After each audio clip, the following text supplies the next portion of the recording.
Good morning, my friends. How are you guys? So today, I'm feeling a little discouraged and frustrated. I guess if I had to explain my feelings, those are, Joe and I in our counseling, we're working on things. We're learning to talk about our feelings a little bit more. So I definitely don't play into the culture's idea of it's all about our feelings. However, I think it is important to at least be able to identify your feelings and talk about them and not suppress them. So if I had to choose my feelings right now, that's what I'm feeling, discouraged and frustrated. So this video is really just me ranting and venting.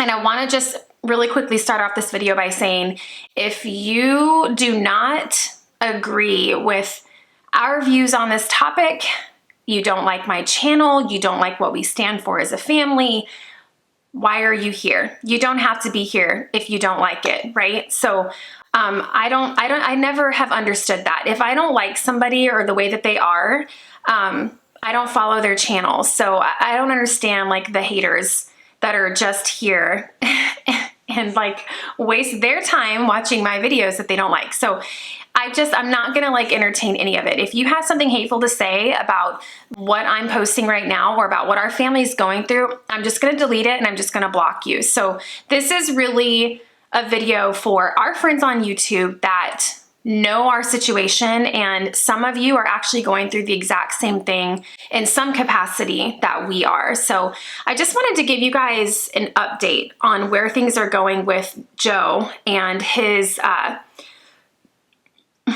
religious exemption request with the military as far as the mandate goes.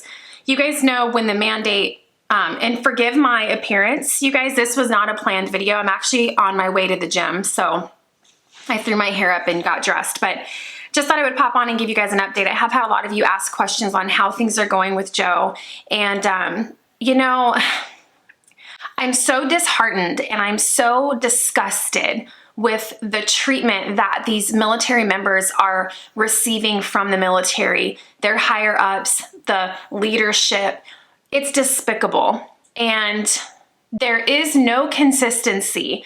There's no rhyme or reason to the way they're doing things.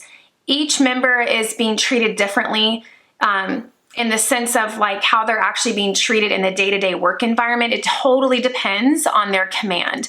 I have friends and I hear of people that are being berated every day that they go to work because they are choosing not to get this vaccine. I can't imagine the anxiety and stress that they feel walking into a workplace like that, a confrontational environment where everybody's pressuring them to do something that they don't want to do. I can't even fathom the thought of that.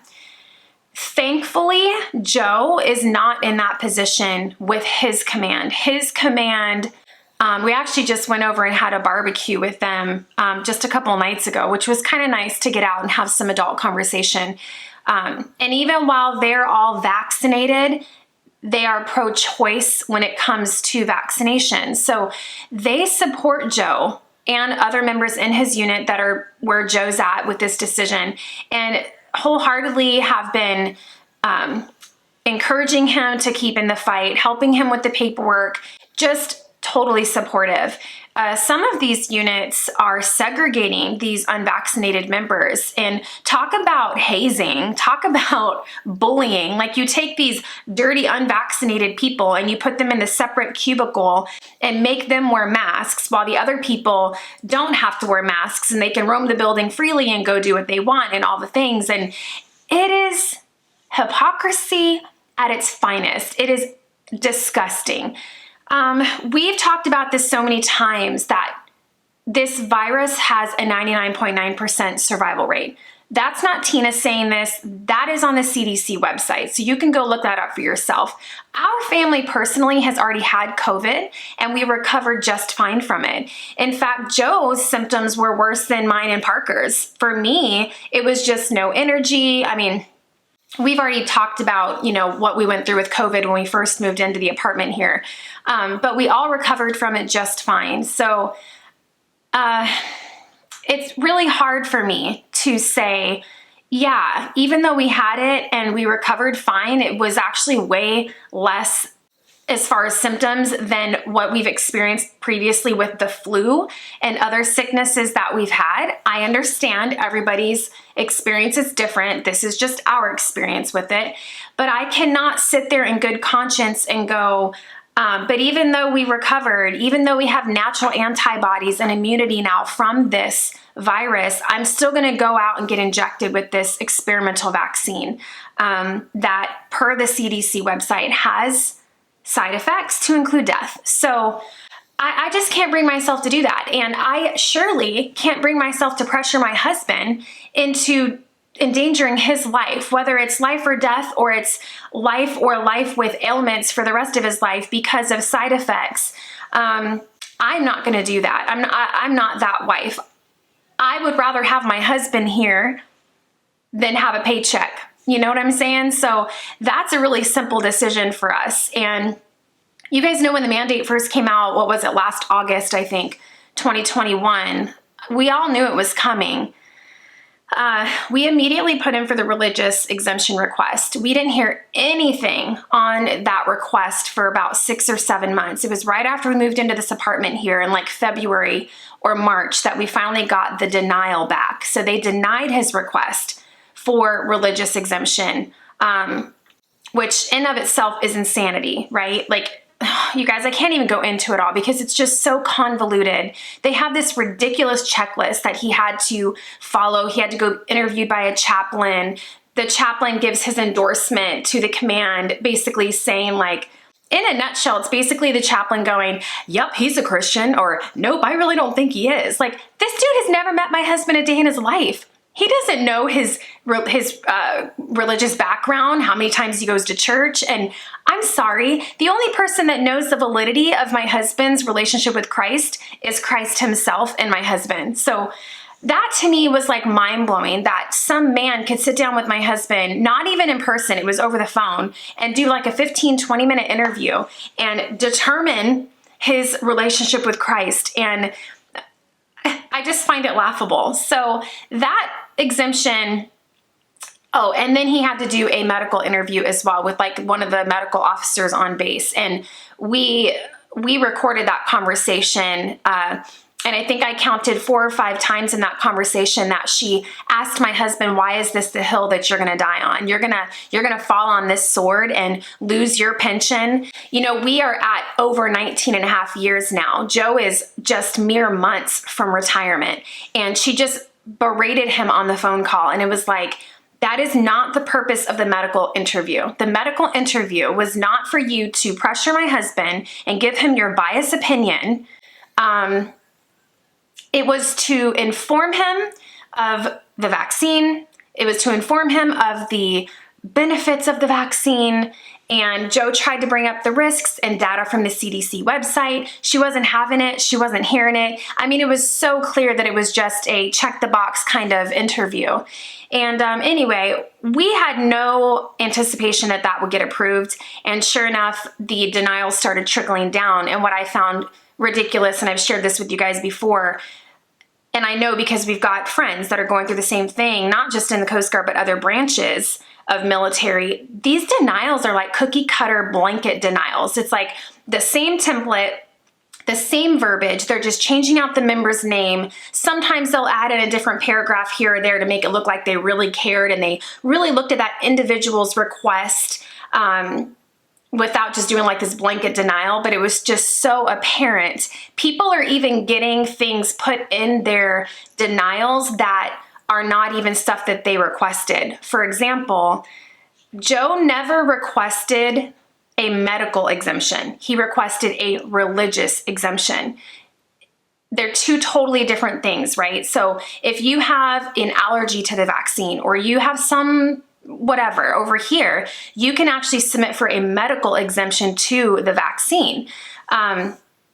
We never put in for that. We were going for the religious exemption due to the fact that these vaccinations were formulated using aborted fetal tissue, which goes directly against what we believe in our Christian faith. And so in his denial letter, there was this whole paragraph about even though you submitted for a medical exemption, we didn't feel that your medical exemption request, how did it say it? Basically, you didn't prove to us that you qualified for a medical exemption. We recommend that you go look at policy blah, blah, blah, and, maybe resubmit for that.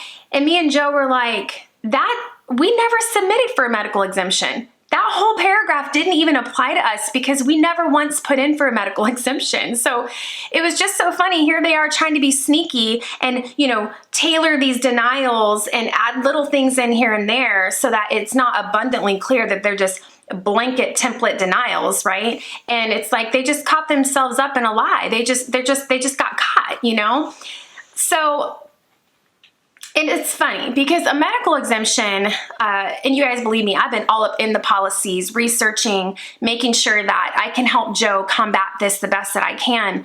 The medical exemption, one of the qualifiers for a medical exemption, like I was saying, having an allergy to the vaccine and things like that, is previous infection, natural immunity. And when we emailed his medical and said, hey, how do we put in for a medical exemption? This was after his religious exemption was denied. How do we put in for this? Because per your policy, it says that if you've got natural immunity from previous infection, that is a potential qualifier for an exemption, a waiver to getting this vaccine. And they came back, oh my gosh, they came back with this just one-liner answer that said medical exemption is not recommended. Okay. And when the military says that, it's not recommended. Like, we don't recommend that for you. It's not recommended as in they've made a decision that he is not being recommended to qualify for this medical exemption. And I told Joe, I'm like, oh no, don't accept that. You don't get to just come back with a one-liner answer that doesn't adhere to your own policy and feel like you don't have to explain to me why you're blatantly ignoring your policy and not allowing me to submit for this exemption. And we emailed them back and basically said, with all due respect, can you please show me what policy you're referring to that's saying I should not be recommended or a member should not be recommended when I clearly fall under the qualifiers in your own policy. We put the manual, we put the subsections, everything in there that says natural immunity from previous infection is a potential qualifier for exemption to this vaccine. And Joe said, I would really appreciate an answer, or who can I talk to above you if you don't know the answer? We basically just sent that back and it was literally crickets. Crickets, you guys. Like, they did not respond to him. It's like he didn't even send the message back. They're like, oh, and that's what they're doing to these members that are going through this right now with this mandate. Anytime you reach out for help or assistance or guidance on the process or anything, they're not there for these members. And they're not, it's just not legal what they're doing. They're not even following their own policy. So it's like there's one way and that's the way, and we're not going to look at anything else. So it's like natural immunity, even though Joe had a positive antibody test, he went and got his blood done, his blood work, and actually submitted a copy of that with that last email and was like, you didn't even ask me for my antibody test. You didn't even ask me if I had tested positive for antibodies. You didn't ask me anything. You just said medical exemptions not recommended. Like, they're just not helping these members. So Joe submitted that back and nothing. We never heard back on it. So you guys know we did submit an appeal to his religious exemption denial that he got. We submitted that appeal maybe 2 months ago. After we got the denial from the original request, we submitted the appeal. We have not heard anything on that appeal, but I do know from friends that I have and from the grapevine that denials for the appeals are also starting to trickle down quickly at a fast rate. And once again, the denials to the appeals are cookie cutter templates. All the verbiage is verbatim the same. And then they do this whole blurb about, we know this isn't the news you wanted to hear, and we thank you for your service, and blah, blah, blah. It's just like cookie cutter, all the same. When these requests are supposed to be looked at individually with care, why even have it in your policy that you can submit for religious exemption to something if you know you're just going to deny all of them that are coming across the board? It's insanity. The time and energy that's gone into preparing these requests and appeals, the research, everything, just for them to come back and say no. So I have a feeling that we will be getting Joe's denial to his appeal any day now. I hope not. I'm more of a realist where Joe, he's so funny. He's like, I'm not getting a denial. I'm not getting a denial. And I'm like, oh, you're not? You're putting the blood of Jesus on this. You're not going to get a denial. And Joe's like, no. It's funny because everybody's situations are different. And for our situation, it's very complex because over here, Joe is still being processed for retirement. His command is still processing him for his 20-year retirement. He's over 19 and a half years in. His retirement letter and package has already been approved. He's already attended TOUPS class, which is a workshop where they help active duty members transition into the workforce as a civilian and all the things. He's already completed all of his paperwork, his transportation paperwork, putting in, like, we're going to Alaska, we're shipping my car, all the things that you do when you either PCS or you retire, because the Coast Guard, if he retires, will pay to send him wherever he wants to retire, which of course for us is Alaska. So they're processing him for retirement. He's supposed to start terminal leave on September 29th, you guys. Terminal leave, for those of you that aren't military, is if you've got leave saved up, you can actually, get out before your retirement date or your separation date, but you're still, you're just on leave. So Joe has I think 3 or 4 months of leave saved up, and he did that on purpose so he could take terminal leave. So essentially he could be out as of September 29th, grow his beard out, wear what he wants, not have to get up to an alarm clock, pack up the trailer. We start across country to Alaska. As of September 29th, that's when we're supposed to be able to do that. Is that going to happen? I don't know. Everything is up in the air right now. I really don't know what's going to happen with this. Now, there is something, there was a federal law that was passed under Title 10, and it's called the Sanctuary Law. And essentially what that is any military member that has 18 years or more of service, but less than 20, is supposed to be protected under the Sanctuary Law and cannot be separated from the military. So Joe would fall under that. But the thing is, you guys, they're threatening these members. Now, some of these appeal denials that have come out in the last week or so, they're getting the denial letter saying we're denying your appeal for religious exemption. And then accompanied with that letter is basically a disciplinary action form that in the Coast Guard is called a 3307.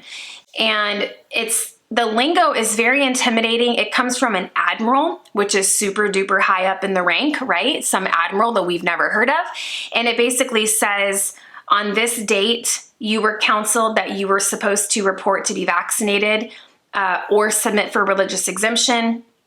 You submitted for religious exemption, but that exemption was denied, and your appeal was denied for that exemption. So you now have, fill in the blank, 24 hours to show up at base medical to get the first shot in the series for the vaccination, there's no rhyme or reason. Some of these people are saying their command's giving them 5 days to get vaccinated. Some are saying 10 days. I've seen ones where they're giving them 24 hours. Like they have to be at the medical clinic the next day to get the vaccine, or else what? It just literally says by an admiral, you're being given a direct order to show up and be vaccinated by this date, or you will be subject to disciplinary action for failure to obey a direct order and all these things like Article 90, Article 92. They list all this out, right? Can you imagine like a little E4, E2, E3 that from their own research doesn't want to get this vaccination, and they get this letter from an admiral that's like, you either do this like 0700, you show up at base medical, or you're going to be subject to disciplinary action. I mean, how scary, right?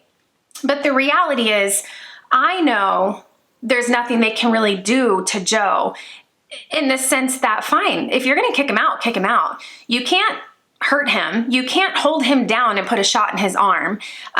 So it's either we get it or we hold the line and we don't get it and we see what happens. So that's kind of where we're at. These denials for the appeals are starting to come down in the last week. And there's actually been members that have shown up to the medical clinic as required on the form and said, I want to see the vials that for this vaccine they're trying to give me. I want to see them. You guys know a few months back, I did a podcast on this issue about the fully FDA approved vaccination for COVID. If you didn't hear that, you can check that out. The fully FDA approved vaccine is the Comirnaty vaccine, and I think the Spikevax is now an approved vaccine. The ones that are being issued to military members and even civilians all throughout our country are not those vaccines. They are emergency use authorized vaccines only. You cannot require a member to get an emergency use vaccine. It's emergency use, which means it's still being tested and has not been fully approved by the FDA. Therefore, you would be requiring someone to be a test subject, which you cannot do that. You cannot order someone to do that. And in this form, it says you are hereby being ordered to get the fully approved FDA COVID-19 vaccine by this date and time. The problem is you can't comply with an order when these members are going to medical and saying, I want to see the vials, and they're taking pictures, date, time stamps of these pictures. They are the emergency use authorized vaccines only. They're not Comirnaty. They're not. So it's kind of crazy that this is happening and nobody is doing anything about this. Liberty Counsel is bombarded with members coming to them. I just don't really see anything happening from this. So, I don't know. You guys could probably tell I'm a little anxious right now. I'm not worried about what's going to happen to us, because like I told you guys, financially we're okay, even if Joe doesn't have his pension, because of things that we've done to set ourselves up, and also my income from the things that I do. We'll be fine even without his pension. Would it be nice to have it? Yeah. It'd be nice to have that retirement health care too. Healthcare is not cheap. And he deserves it. And it pisses me off, to be honest with you. It pisses me off. This is a man that's given almost 20 years of his life to the military, deployed to Iraq, and did it so selflessly. Joe doesn't complain about a damn thing, and it amazes me. I can complain about some stuff, you know what I'm saying? Even when I was in the military, bad commands, favoritism, people not following policy, and whatever, you get these girls that bat their eyelashes and then they become the commander's favorite and they're given less duty days than you. It's ridiculous, the crap that goes on.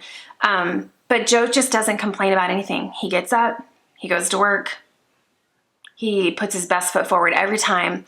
And to think that they would take that from him so close to retirement, I still can't believe they would do that. So the problem with the sanctuary law that he should fall under, right, because he's at 19 and a half years, I don't believe that if you're court-martialed, you qualify for that. So being that they're saying it's a disciplinary action and he's disobeying a direct order would qualify them to take administrative action against him and potentially court-martial him. It's like, you have this member that has like Sailor of the Quarter, all these good marks all these years, like, and to think that he could be court-martialed for this is insanity.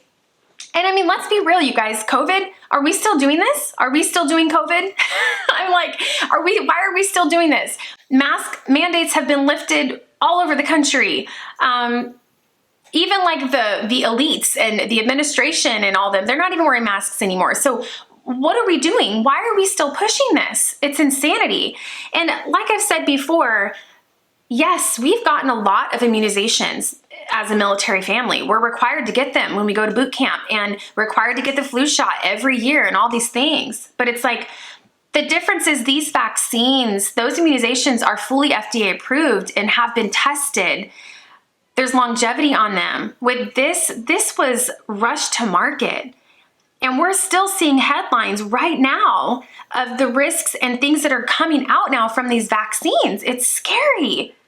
So no, we don't want to be a freaking lab rat. And I guess if you're out there going through the same thing we are, I really just want to encourage you. One, you're not alone.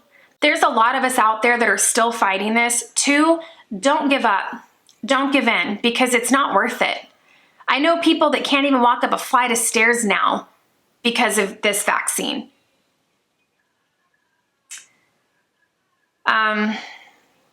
Definitely not going to go into all the side effects that you guys know. You can check that out on the FDA's website, CDC. They're there. And I just, as a perfectly healthy individual, why would I even chance it? Especially when we've already gotten this virus and we recovered just fine. So it's definitely political. It's an agenda. It has nothing to do with protecting people from the virus. It just doesn't. So I don't know what's going to happen. Being that his retirement package has been approved, I don't know. Like, will they look at that and go, okay, yeah, we're going to deny his appeal for the religious exemption, but he's already been approved for retirement, set to start terminal leave September 29th. Let's just let him ride that out. He'll be gone in Alaska for those last few months that he is active duty before his actual retirement date, which is February 1st of 2023. Or are they going to say, no, we don't care.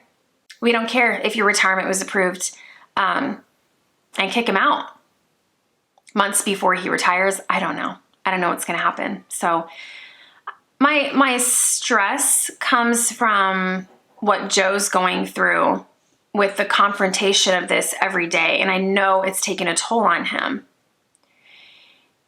And I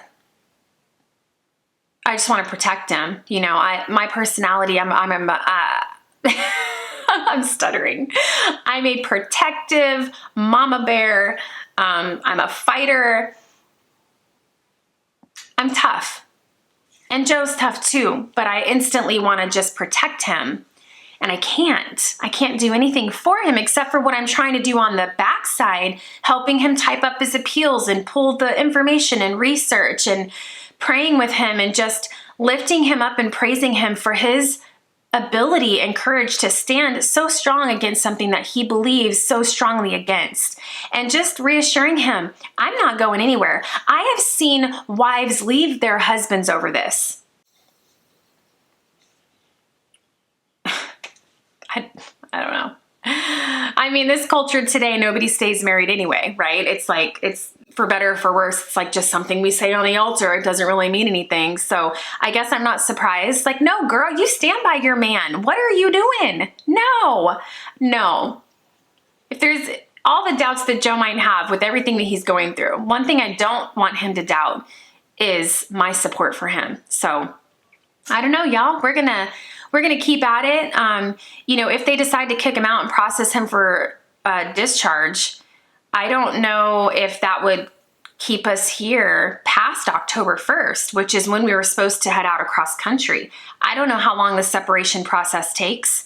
I don't know what that looks like. So it's really all up in the air. I'm still praying for mercy and grace from the Lord. Maybe to have favor on Joe, you know, because he is so close. A lot of these other people that are getting threatened with discharge and things are at 7 years, 13 years, not to minimize their sacrifice and service, but they're not even close to retirement.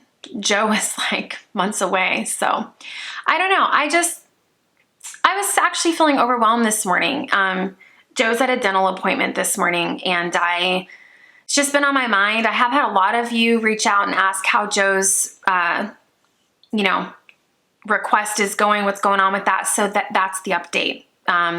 We put the appeal in, we haven't heard anything back, but the denials are starting to trickle down for the appeals. And, I just have no doubt that his will be denied. Now, whether they're going to kick him out or let him ride out these last few months, I don't know. So, but what I do know is, we're just going to stay the course. We're not going to bend over and comply with something that we don't believe in, with something we do not need, just for the sake of a paycheck. And I've had a lot of people say, well, just stick it to the government by, don't let them get away with not having to pay Joe's pension for the rest of his life. You're saving the government how many millions of dollars? I don't care. I'm not going to risk my husband's health to stick it to the government. That is the most insane thing I've ever heard of. Y'all, there's life outside of the military. Sometimes, especially for people like me and Joe that joined right out of high school, we have blinders on and we don't realize there is a whole world out there outside of the military. Many people are successful without the military. So to think that this is all we can do to survive and put food in the fridge? No, absolutely not. So I know we'll make it. It's just the uncertainty of everything, not really knowing, like, are we going to get to leave when we thought we were going to leave? Are they going to be paying for us to get all the way to Alaska?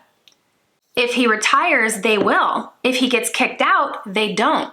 They only pay to send him back to his home of record, which is California, because that's where he joined from. So we would be responsible to figure out the finances and logistics of getting our household goods, our vehicles and everything from California to Alaska. So, there's uncertainties there. So it's kind of hard. And then when it gets down time for us, booking the ferry, scheduling my car to be shipped, all the things we have to do to get to Alaska, we just kind of need to know where we're at with this, what we're doing. Are they going to kick him out? Are they going to let him retire? I don't know. We have a few months. We should know soon. So I'll keep you guys updated. I really appreciate your prayers, your comments, and even your emails that I've gotten from you guys. And I just think that it's really important that all of us out there going through this, we do not cave. We don't give into this because, all that it takes for evil to succeed is for good men to do nothing, right? Don't know where that quote came from. One of my favorite quotes. All that is necessary for evil to prevail is for good men to do nothing, is how it is stated actually. So anyway, you guys, I'm gonna go hit the gym and get my swole on. I've been trying to just do things to help me relieve some of the stress and anxiety about all this stuff, but I just wanted to pop on, give you guys an update, and hold the line, stay strong if you're going through this. You're not alone. We're right there next to you going through it too. All right, you guys, I'll talk to you soon. Bye.